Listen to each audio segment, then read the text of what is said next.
राधे राधे दोस्तों, आज हम आपको सुनाएंगे एक विधवा औरत और उसके बेटे बहू की कहानी। अगर आप हमारे चैनल पर नए हैं तो प्लीज़ हमारे चैनल को सब्सक्राइब करें, वीडियो को लाइक करें और शेयर करें। बहुत समय पहले की बात है, एक छोटे से गांव में एक औरत रहती थी। उस औरत के पति की मृत्यु हो चुकी थी। उसके एक छोटा सा बेटा था। वह औरत बहुत ही दुखी रहती थी, बहुत ही निर्धन थी। मेहनत मजदूरी करके, लोगों के घरों में झाड़ू पोछा करके अपना और अपने बेटे का जो लालन पालन किया करती थी। उसका बेटा ही उस औरत का एकमात्र सहारा था। उस औरत का नाम कमला था।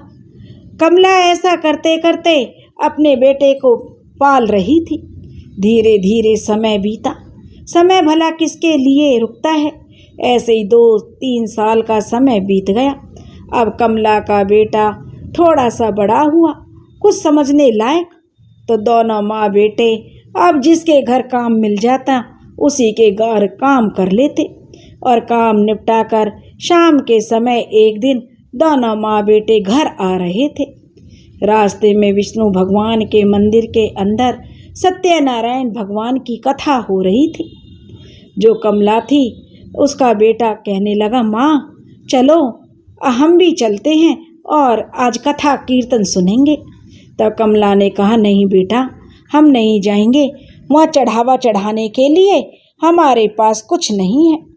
तब कमला का बेटा जिद करने लगा और कहने लगा कि माँ मैं तो कीर्तन में जाऊंगा। अपने बेटे की जिद की वजह से माँ बेटे वहाँ पर जाकर एक कोने में बैठ गए, जहाँ पर भगवान सत्यनारायण भगवान की कथा हो रही थी और सुनने लगे। और कथा के बाद आरती होने लगी, कीर्तन होने लगे। बहुत सारे लोग थे वहाँ जो कथा कीर्तन कर रहे थे और खुशी से झूम रहे थे, बड़े खुश नजर आ रहे थे। लेकिन कमला बिल्कुल चुपचाप उदास बैठी थी। तब ब्राह्मण ने उस कमला को कई बार देखा। जो भजन कीर्तन होने के बाद जब प्रसाद बांटने लगे ब्राह्मण देव, तो ब्राह्मण देव ने कमला से पूछा, बेटी तू इतनी उदास क्यों बैठी है, मुझे बताओ। तब कमला ने कहा कि बाबा मैं बहुत ही गरीब हूँ, मैं कथा सुनने के लिए तो आ गई, पर भगवान को चढ़ावा चढ़ाने के लिए मेरे पास 1 पैसा तक नहीं है। यह कहते कहते उसने जो ब्राह्मण को अपनी पूरी कहानी सुना दी।